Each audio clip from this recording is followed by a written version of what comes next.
Here's the thing. Business owners are a unique breed of people. We've seen the statistics. 90% of businesses fail in the first year. 70% or something like that fail in the second year. The businesses that succeed, they're good at doing what they do. It's like the E-Myth Revisited, the E-Myth book. Yeah. It's like most people, you can either be an entrepreneur, a technical worker, or a manager. And sometimes you can be two, but you can't be three. Right. So, but most people are usually really good at the technical work, like whatever you're selling, the widget, the service, or whatever. Yeah. And then maybe they might be good at managing people, or they might be really good at the ideas, like big picture. Yeah. But they're so busy that it's not even their fault. They just don't have time to think about this stuff, let alone have somebody evaluate their business from the inside out and go, your baby's this ugly, right? Here's the things we need to do. Welcome to the Advisors Fuel podcast, where high-performing financial planners and wealth advisors discover proven processes and actionable strategies to elevate their client experience, grow their businesses faster, and achieve unprecedented success. Here's your host, Adam Koós, founder at Adrenaline Advisor Consulting at adrenalineadvisor.com.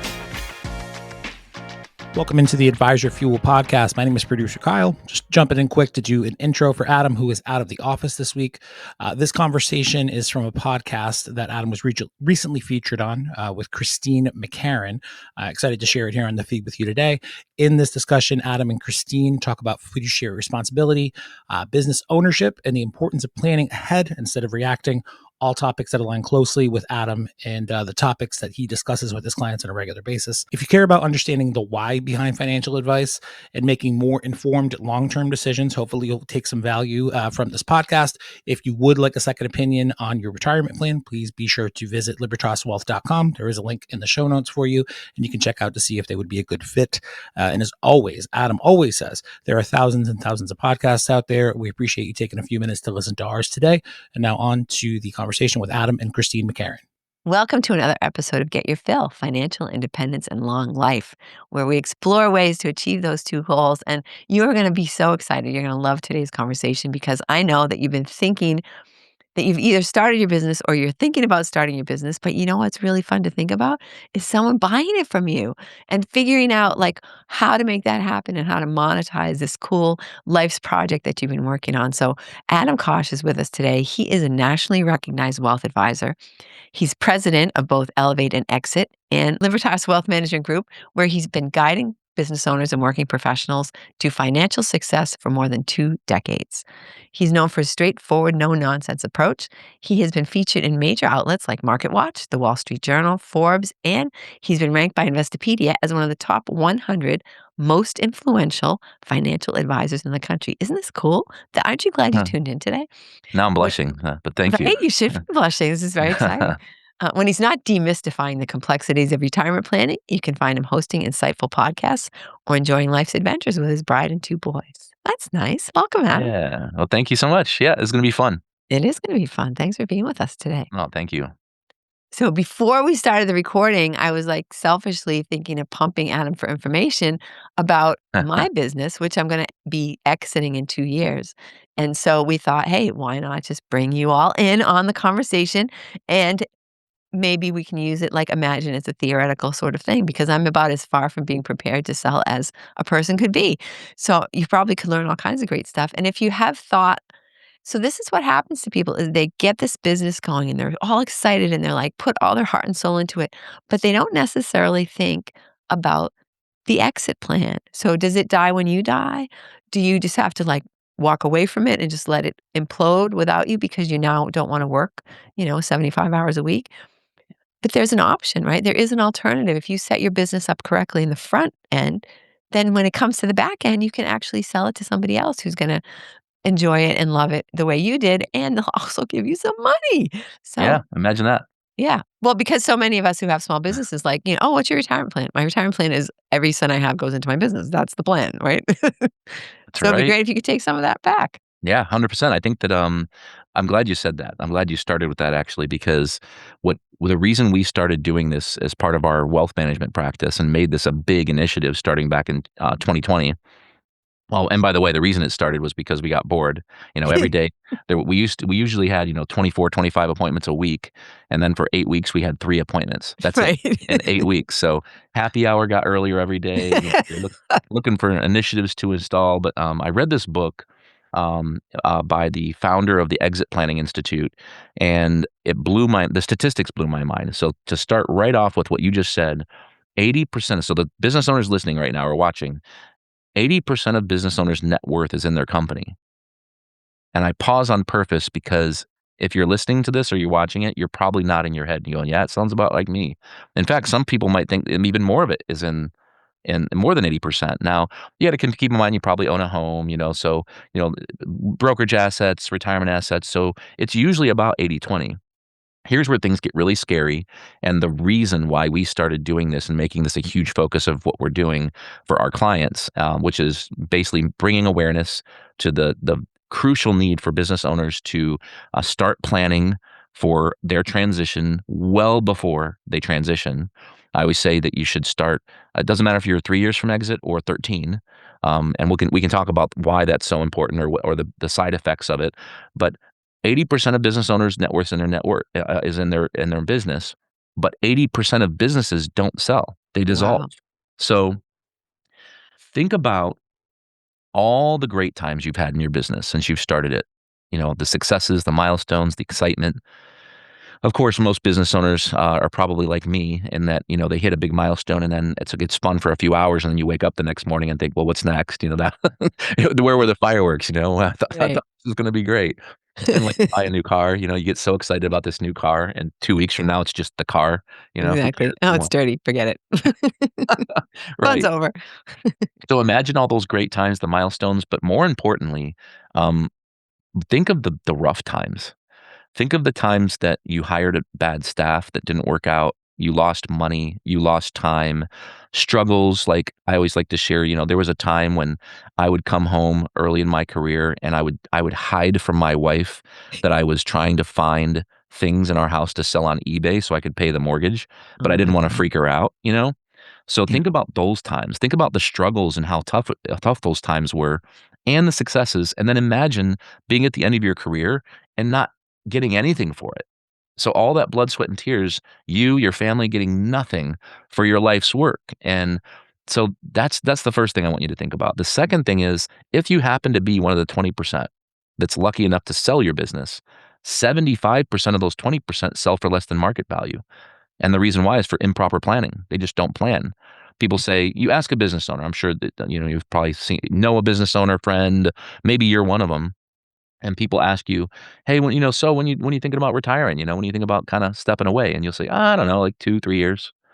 And then you're talking to them another 2 or 3 years later, and like, so you getting close? Like, maybe 2 or 3 years. I Yeah. mean, it doesn't change. And then one day you say, you know what, I'm done. And the Yeah. reason why you're done all of a sudden is hopefully because you're just done, but because you don't plan, you didn't give yourself enough runway to plan for it. You're not going to get what your business is worth. You're just not. Yeah. Even though you're going to think and truly believe that your business is worth more than it's valued for, because you didn't prepare, you will not get what you want for it. Period.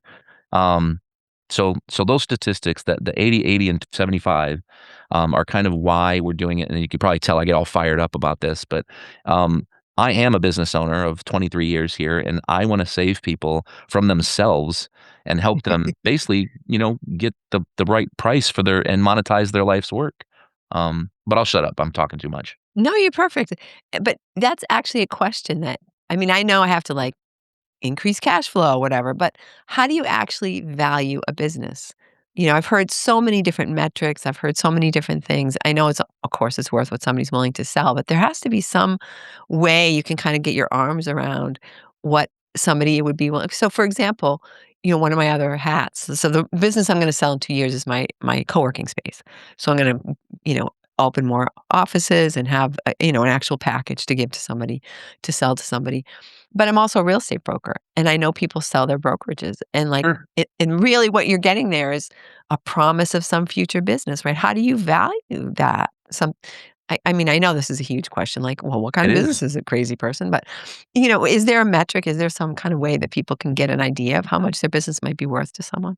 No, you hit the nail on the head. It is a big question, and the problem with this question is I think and it goes right back to the whole maybe why it is that business owners don't prepare. I think we're just busy. We're so freaking busy. It's Right. like when you get an answer like the one I'm gonna give you right now, which is, "It depends."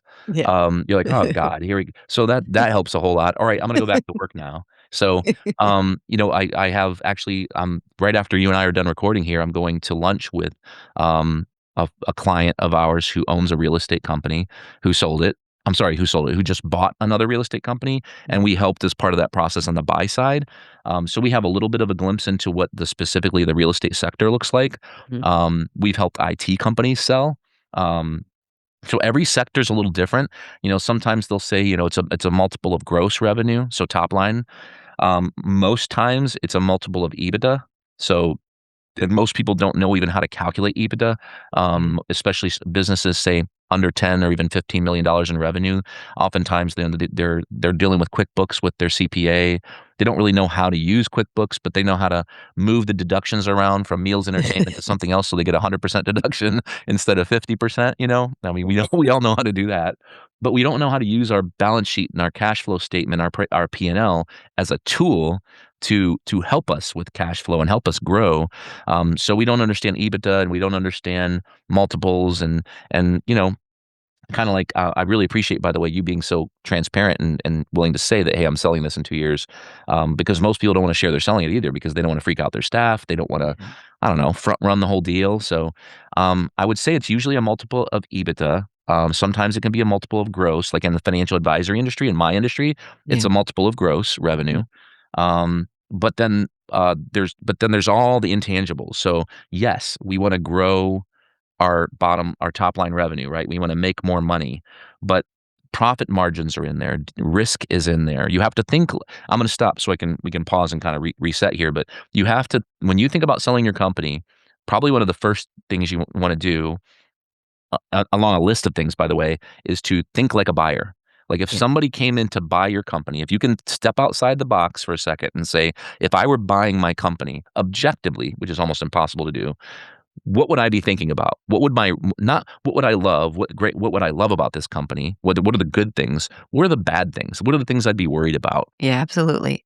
And that's like you say, it can be hard to do that because my business is beautiful. Or you can even you could see it the other way. All I know is every single thing that's wrong with it, and that's not necessarily going to be what's going to concern somebody, right? I'm going to put they're saying I'm going to put out X amount of money, and am I for sure going to get it back? And what kinds of things could get in my way of recapping or recouping my investment?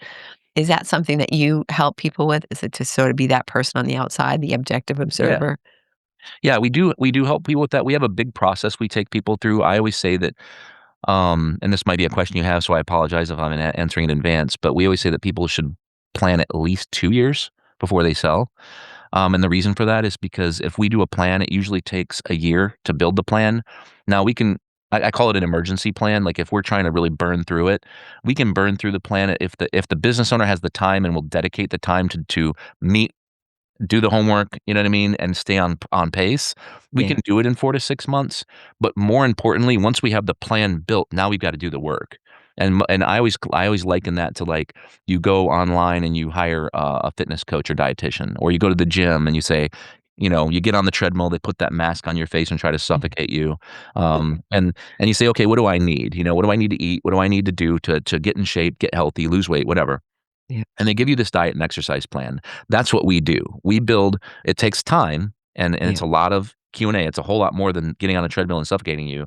But we wanna understand your business intimately. We wanna, the steps, I can go through the steps if you'd like me to later, but, we wanna understand your business intimately, and then we wanna find out, what's that diet and exercise plan that's gonna get you where you wanna go.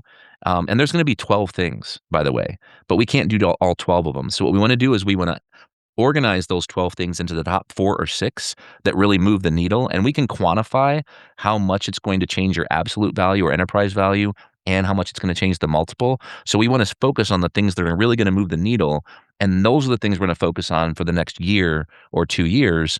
But here's the problem. We just got done talking about how business owners will ask a question like, "Well, how do you value my company?" And then you say, "Well, it depends." And like, "All right, enough of this. I'm going back to work." Well, imagine being given a plan, a diet and exercise plan, not and then going and doing it all yourself. Most of us will just go to the gym, we'll try to do it ourselves. We won't do the diet really well. We might go to the gym half as much as we want, and within 3 months, we stop going altogether. So what you need in my opinion, what most people need is an implementer to come in and help make you do it. And I call that the personal trainer.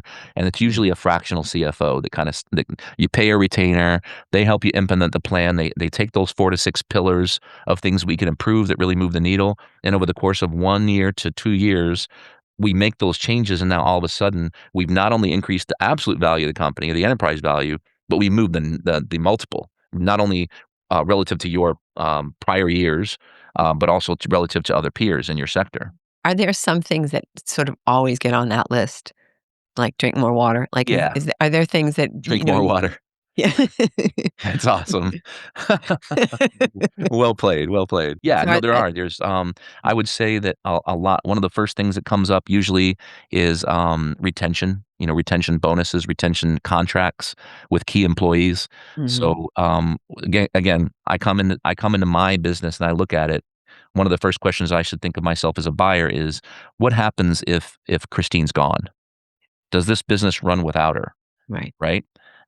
If not, well, we got to have somebody in that team that people trust that can kind of run things, Right. because the buyer doesn't necessarily want to come in and run the business, especially if they own another business and they're already working X hours a week, right? So Yeah. usually that's the first thing. It's like, okay, how much is the business owner involved and how much do we need them?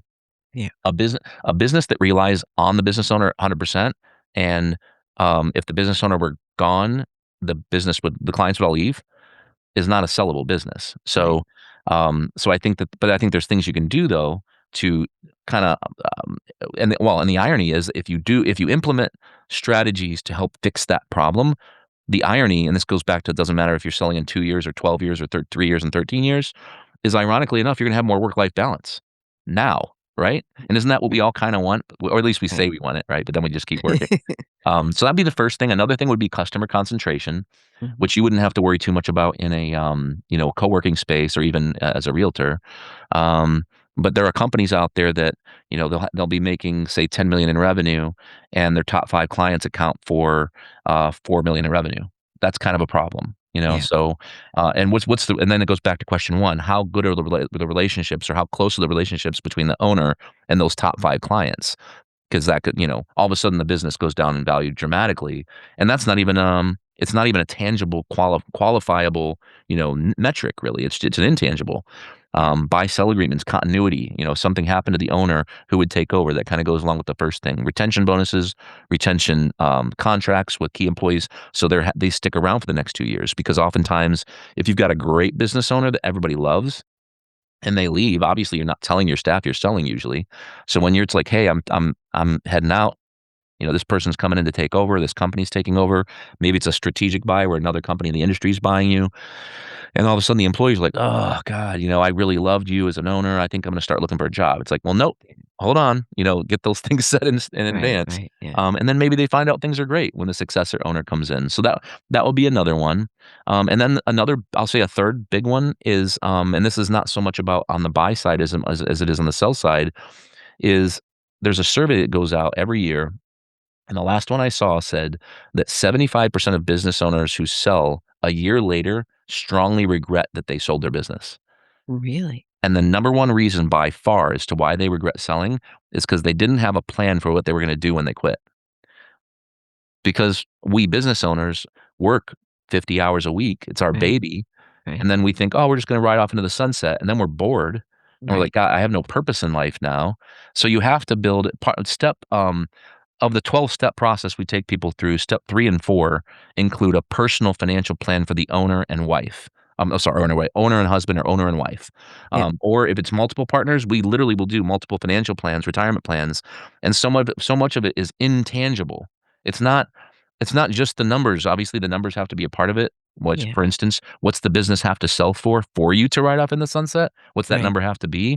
based on your other assets, your cash flow, expenses? Do you want to stay in your current state? Do you want to snowbird? Things like that. Yeah. So that's all important. But more importantly for business owners, I call it life after football, because the statistics in football. If people who quit, what is the average length of an NFL player is like 3.3 years, which means they're like 24, 25 years old, and then that's it. Well, what Yeah. are you going to do now, right? Wow. You're Yeah. depressed, you're on Prozac. So yeah, I mean, You have to have a plan for what you're going to do and what you're going to keep yourself busy with, which has nothing to do with money at all, honestly. Right. Right. No, it has to do with mental health and being challenged and all the things, all the reasons we start a business in the first place. Yeah, Yeah. 100%. So is there also sort of a value? Are there some businesses that are just going to be too inexpensive that nobody would really want to buy them? Or is there a sweet spot on that? No, that's a really good question. I don't think anybody's ever asked me that before, but I have 3 different business brokers or investment bankers that I work with that help facilitate the sell. They're like the sale. They're like the intermediary between buyers and sellers. They help keep things confidential. They help find buyers for the company. And 2 of these 3 work with primarily companies that have 10 million or more in gross revenue, and they're not really interested in anything lower than that. Yeah. And they don't really want anything higher than like 150 to 200. Mm, But I have one person that most of his deals are companies that sell for less than 1 million. mm, So I interesting. think that again, it's all about how the business looks, how it's run. Margins are important, right? And then back to that whole, how important is the business owner in the equation? So I think you can have a company that, earns 2 million in revenue or 1 million in revenue and can sell for more than 1 million. I think that there's companies out there that make 750 a year, and maybe the multiple is based on EBITDA. It's not based on gross revenue, but maybe they can get like 250 for it, something like that, depending on how well it's run. But then we get back to planning again. It's like, Yeah.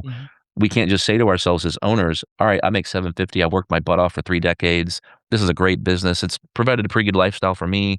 I think it's great. It's my baby. I've got a friend in the industry, by the way. He wrote a book called Your Baby's Ugly. And it's the whole the whole premise behind his book is that, we all think our baby's the prettiest thing in the world, but Yeah. really in most cases they're not, objectively anyway. So yeah, I think you just have to kind of make sure you're planning at the end of the day, and it doesn't matter if your company is earning $500,000 a year, 5 million, or 50 million. You will 2 things: you'll make more money, you'll monetize your life's work with a higher sale price if you plan, and you won't, and you'll get less if you don't. Period. Yeah. Here's a case study for you: 2 IT companies, similar size, similar geographic area, both rural areas, both $4 million in revenue, almost exactly. Both sold within the last 3 years. One of them planned in advance, went through this whole process, built a team out, which, we always kind of play quarterback, but I mentioned business broker, corporate attorney. You need somebody like that. You need an investment banker. Um, so you need this kind of like team of assistant coaches, so to speak, to help you do this so that Mm, you can keep running your company.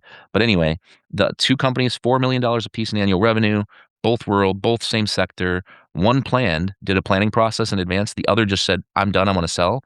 The difference in sale prices were literally 2.1 million versus 4.3. wow. Now that's an extreme example because Yeah. company B really planned like crazy, and then the other company did nothing. They had paper, not a lot of things. You would think an IT company would have a lot of, everything systematized and electronic, but they still had a lot of paper. That they didn't have the right staff in place. One of the staff wanted to leave. Like we've got one right now that we're working with that the company selling is technically 2 companies and it should be split into 2 sales. And then they also own commercial real estate, which that should be a third transaction. So you don't Yeah. want to sell them all together. But the CEO wants to leave. And we're like, you have to find another CEO and wait another year to sell. And he doesn't want to Mm, do that. He's wow. like, no, it'll be fine. I'm like, no, it's not going to be fine. You're going to get a lot less money for your company. So Yeah.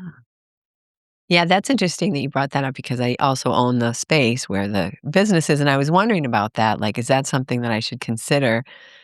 Should I sell that to somebody different, right? It does have its own value, or should I plan on selling that along with the business, which would be a little bit messy because it's a 1031 exchange, and then there'll be all kinds of mhm. math My with that. recommendation would be to sell it to whoever wants to buy it, but to make sure it's a separate transaction, completely separate from the business sale.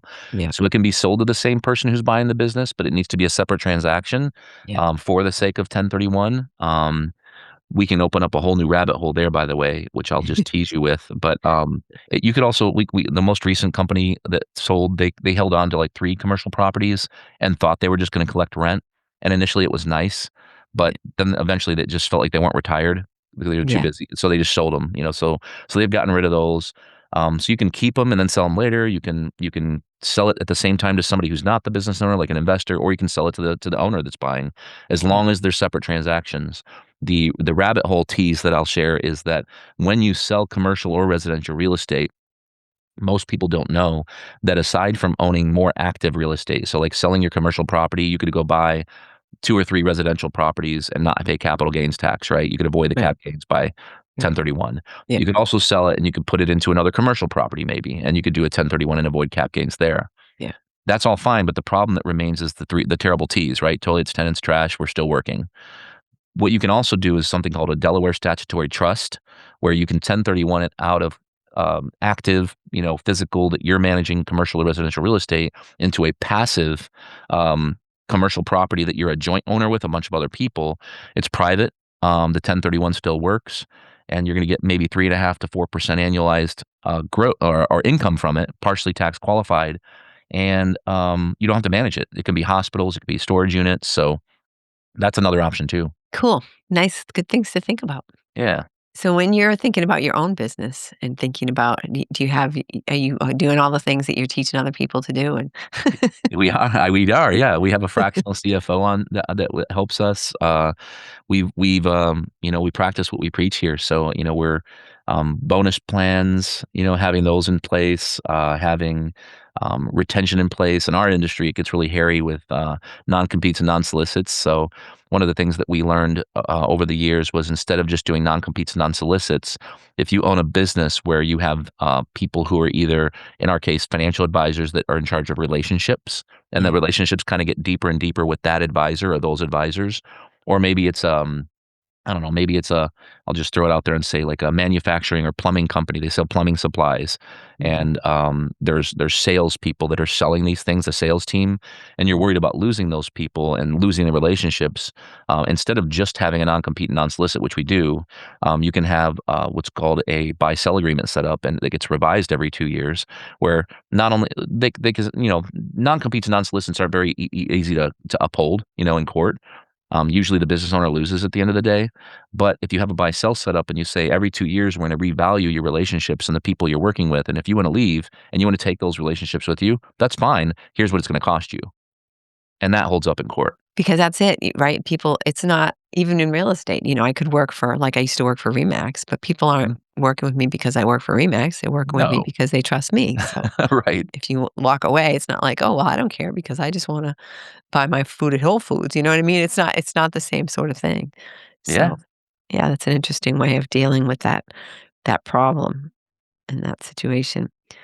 What do you think is, well, I know you see a lot of mistakes that people make. I know you see a lot of Oh, worst yeah. case scenarios and things like that, but is there anything that you would say is an easily avoidable in any kind, and this doesn't have to be with regards to business and selling your business and stuff, but are there things that you just cringe every time you've come across another client who does this thing or these couple things that it's so easily avoidable? Like you were saying, 52% of people don't have a will. I mean, that just seems like such an easy thing to Yeah. fix. So are there things like that that you would encourage people to do, like before the end of the week, that they would really change their whole financial, potential or possibility or whatever? There's so many, Christine. That's why I'm shaking my head. I hate to say there's so many things here's the thing. We business owners are a unique breed of people. We've seen the statistics. 90% of businesses fail in the first year, 70% or something like that fail in the second year. Like people they're not the businesses that succeed, they're good at doing what they do. It's like the E-Myth Revisited, the E-Myth book. Yeah. It's Yeah. like most people, you can either be an entrepreneur, a technical worker, or a manager. And sometimes you can be two, but you can't be three. Right. So, but most people are usually really good at the technical work, like whatever you're selling, the widget, the service, or whatever. Yeah. Yeah. And then maybe they might be good at managing people, or they might be really good at the ideas, like big picture. Yeah. But they're so busy that it's not even their fault. They just don't have time to think about this stuff, let alone have somebody evaluate their business from the inside out and go, your baby's this ugly, Ugly. right? Here's the things we need to do. So we see a lot of bad things, unfortunately, but I don't want to make it super negative here. The first is, you mentioned wills. You're accurate. So 52% of people don't have an estate plan, which means that if they die intestate, which means the courts decide where their money goes. Now, naturally, if you're married or if you have a partner, that's typically going to be, it's going to transfer to your partner directly. But kids, second marriages, things like that, it gets hairy. It gets really, really.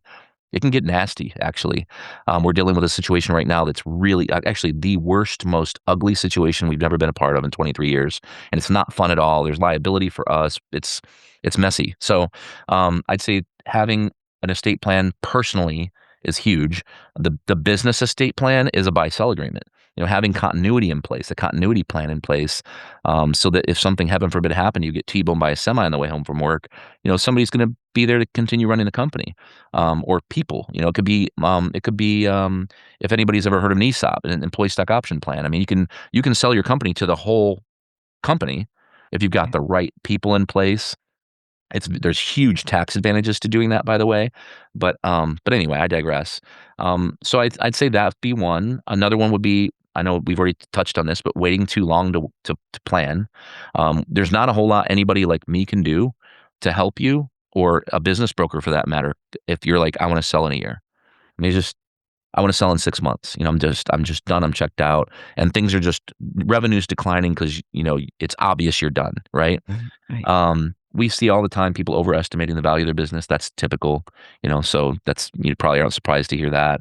Um, Things like, we mentioned customer concentration. That's not as big of a problem unless, like in manufacturing, that can be a big problem.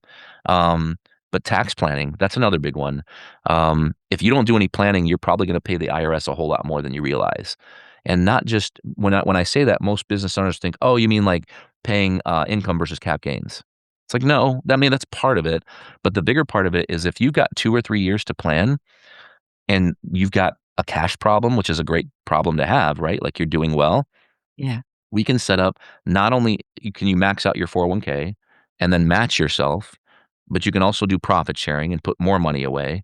And then you can set up something called a cash balance plan, which, depending on your age, we've seen people put away 250 to 300,000 per year on a tax deductible basis, which keeps that money in the company out of the hands of the IRS when Yeah. eventually you part ways.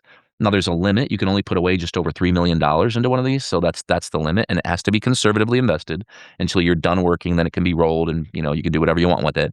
But you could save yourself up to $3 million in tax dollars if you plan in advance. And the people that don't do that planning, you know, do the Yeah. math, right? Save $3 million. 40%, 40, yeah, right. Exactly. Yeah. So that's a lot of money that it's either your pocket or it's going to go into their pocket. Totally up to you. Yeah. I guess those would probably be the biggest things. Yeah. No, those are great. They're great tips and things that are actionable right away, right? Yeah. So, Adam, how do people how do people find you a lot of times? Like, is there sort of a way that people are like, oh my gosh, I really need, I realize that I need this particular sort of expertise because it is somewhat of a niche that you've created, right? Super small, yeah, Yeah. Yeah. and that's another reason why we didn't start doing it because there's nobody doing it. When I say nobody, obviously there's somebody doing it, but it wasn't like a marketing play. It was like, "Oh my god, nobody's doing this," Yeah. which means the help. I mean, 80% of businesses don't sell. That's all I have to say, right?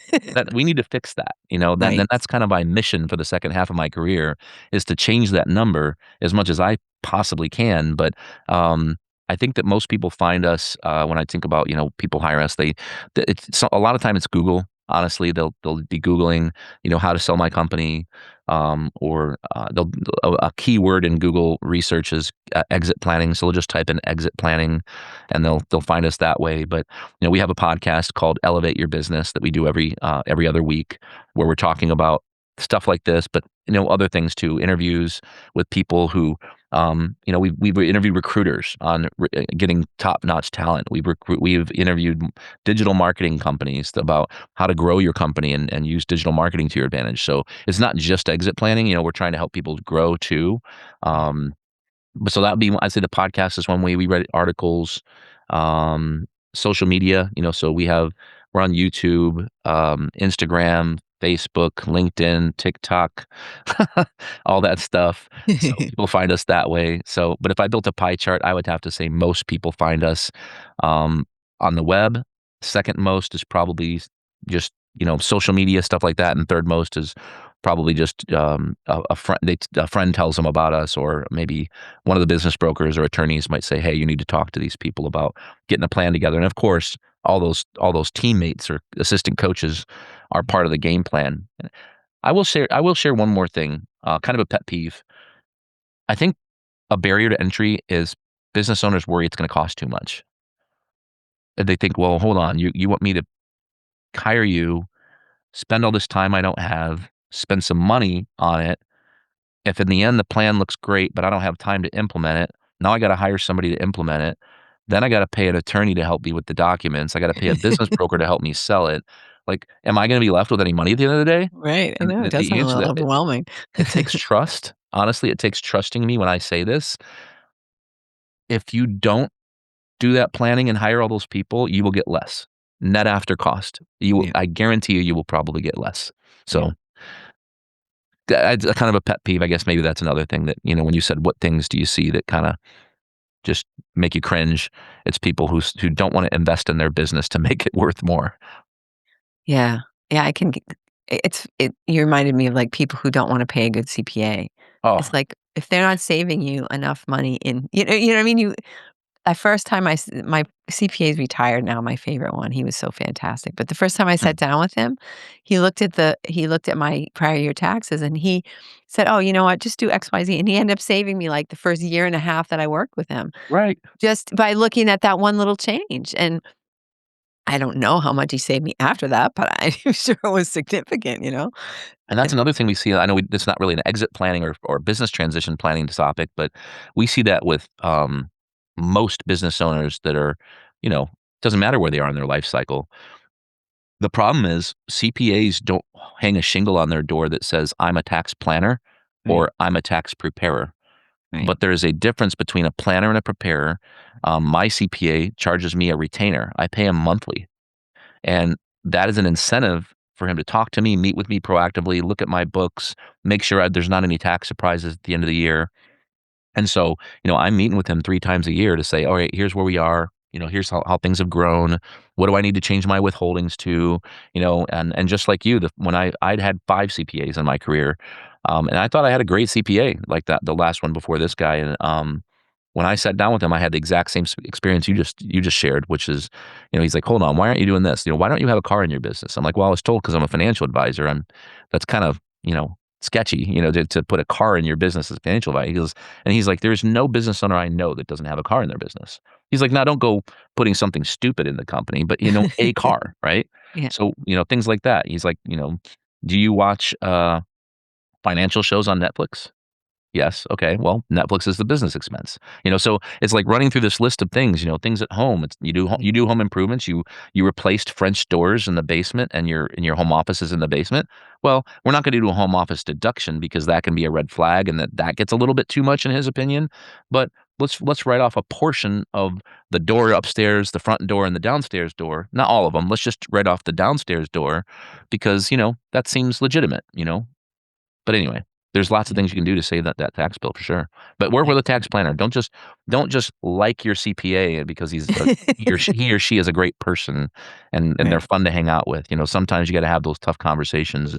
I don't yeah, think unlike having a family member you're working with where you got to fire the family member, unfortunately. But it depends on how much you want to grow and how important it is to be efficient and run a sound business. absolutely, absolutely. So this has been so fun, Adam. I mean, like I Um, said, I was gonna selfishly hijack all our time together with my own questions, and I appreciate you humoring me there. And it was I know other people also benefited from it because it's just the kind of things that, like you say, we're so busy working in our business and on our business that you don't necessarily raise your head up to say what's going to happen to me a couple of years down the road, even if it's 20 years down the road. How should I be preparing myself for that today so that I yeah. really, I'm not shortchanging myself that the business is going to get what it's really worth. But now our time is like deteriorating, it's slipping away, it's flitting away. So is there one last thing that you wanna leave people with, something that you wanna make sure that people take away or reiterate or anything else that you wanna just, close with? I don't want to be cliche and just say plan. You know what I mean? But I do. I'll go a little deeper, and I'll just say to people who are worried about cost, who are people who are worried about the time it takes to do this planning. Again, it doesn't matter if you're 3 years from selling or if you're 13 years from selling. Business transition planning. I'm actually trying to get the phrase exit planning out of people's vocabulary because it's more than that, right? If you are a younger business and you go through and you've wondered why it is you can't break above a certain ceiling, if you wonder why you're stuck at a certain revenue, it's probably because there's planning things that it's that whole adage that I don't know what I don't know. Like there's things you just don't know because there's experts out there that know these things. They've been through it. And frankly, I didn't know any of these things. I had to go through some of them myself with clients. I had to meet other professionals who had their experience, and I learned their case studies. And then you just learn and you learn and you're learning. And this is what we do all day. It's like it's funny. I always talk about you know staying in my own lane. We don't do taxes. We refer that business to a tax professional. We don't write wills, trusts, powers of attorney. We send those to an attorney. Do we advise on those things? Yes. Do we have advice for people selling a house or buying a house? Yeah, we do. But do we sell their house? No. I hire a realtor. So I think that you need to treat your home life, your business life, the same, and that is treat it like a business and have a personal CFO, whether that's someone like me or somebody else, and have these assistant coaches there to help you plan whether you're selling 3 years from now or selling in 13 years. Because if you're selling 13 years from now and you go through the steps, call it a 12-month process, you do the homework, you put all these different things in place, two things are going to happen. Three things. One, you're going to de-risk the company. It's going to have lower risk. It's going to be more attractive to a buyer. And number two, you're going to make more money and you're going to make it faster. And because of the compounding value of time, it's going to exponentially affect the end value of your business down the road because you planned so early. And then third of all, if a business owner, a competitive buyer comes up one day and just completely unannounced and gives you an offer you can't refuse, first of all, you deserve it because you did the planning. That's why you're getting the offer. Right. And second, if you didn't do that planning, you might not have gotten the offer to begin with, or if you get the offer, they're going to look at the books, they're going to look at your business, they're going to look at your risks, and they're going to say, how about this much? And you're going to say, no, thanks. But it could have been an opportunity for you to exit that business and start another one. And if you're wondering how people are doing that, that's how they're doing it.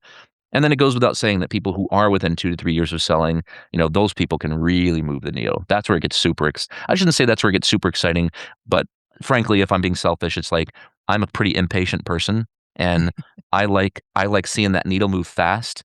And while the needle does move fast for the company who's 13 years away from selling, it's not as much fun when you don't get to see the end result. Yeah, The end exactly. result takes a while. Yeah. Yeah. And actually you just reminded me of another question.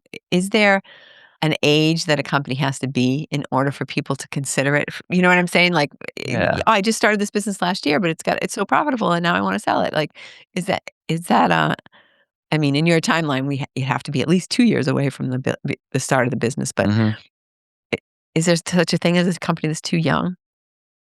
Yes, I think so. I think that I'm just trying to think of some like rules of thumb because I hate rules of thumb. So I think that regardless of age of company, because there's companies out there that 2 years in they're kicking butt and taking names and earning 2-3 million a year right out of Yeah, the gate. yeah, So I think that it's more tied to revenue. If you feel like you've got a few employees, a couple employees, and you've got revenue that feels really good, and you feel like you're getting stuck, that's going to be, I think, the time to start talking to someone like me, and that we might not even recommend like a full-blown business transition plan. Like, you might not be ready for that. yeah. You might be at a point where, you've grown so fast out of the gate, but you're kinda losing control. It's gotten bigger than you, and you don't really know what am I doing? You're trying to read books, and you're like, "How are these people doing it?" And, Mhm. there's no book on or I'm actually trying to do in our podcast, I call it How I Built It episodes, where we interview owners on how they did it. In fact, I'd love to have you on if you Oh, don't mind, but, thanks. Yeah, I'd love hear to. your story. But yeah, I think that there's nothing out there. There's no like Napster of business owner stories so you can learn from other people, unfortunately. Yeah, So I think that once you hit about 1 million or more in revenue, I think the first thing I would probably recommend is talking to a fractional CFO. It doesn't really make sense to hire a CFO on staff until you're probably 10 to 15 million in revenue, million at minimum. It just doesn't make sense. There's not enough work, to yeah, do. But if you right. hire a fractional CFO, they can kind of come in and start treating your business like a big boy business. If anybody's read the book, Good to Great by Jim Collins. It's that whole concept of what got you to where you are isn't going to get you to where you want to go next. You've got to do something different. You probably need new vendors. You probably need new CPA. You probably need teammates to come in here because there's just things we don't know. We're good at selling homes. We're good at building a co-working space. Right. We're really good at retirement planning and investment management and helping businesses sell, but we're not, well, in our case, we do this, but most businesses are going to look at this and go, well, how do I know who I should hire? How do I know if I can afford them? Like, Right. how do I know if it's the right hire? Like, how do I know, how do I grow? How do I end up not in a place where a year from now things have gone so well, but now I have this problem where I have too much money and too much work and not enough capacity. Like, we Yeah. literally have to turn people away. That's the worst thing in the world. And then somebody from the outside will go, it sounds good to me. It's like, well, yeah, it sounds good because you're doing well, but it's a problem, you know? So Yeah. I guess that would be the last thing I'd say. Yeah. Excellent. Thank you so much, Adam. It's been a pleasure speaking with you. And No, thank you. all of Adam's different links that he talked about are going to be in the show notes. So check them out. Check Adam out. Give him a call because it's never too early to plan for your ultimate success, right? That's right. Awesome. And thanks for joining us. And I hope we'll see you again next week when we'll have some other cool thing and cool person on to talk about. Thank you for tuning in to the Advisors Fuel podcast. For more articles, videos, and resources, or to schedule an intro call, visit adrenalineadvisor.com. This podcast is for informational purposes only and should not be relied upon as a basis for financial or legal advice. Always talk to your compliance department before implementing any of the ideas shared in this episode.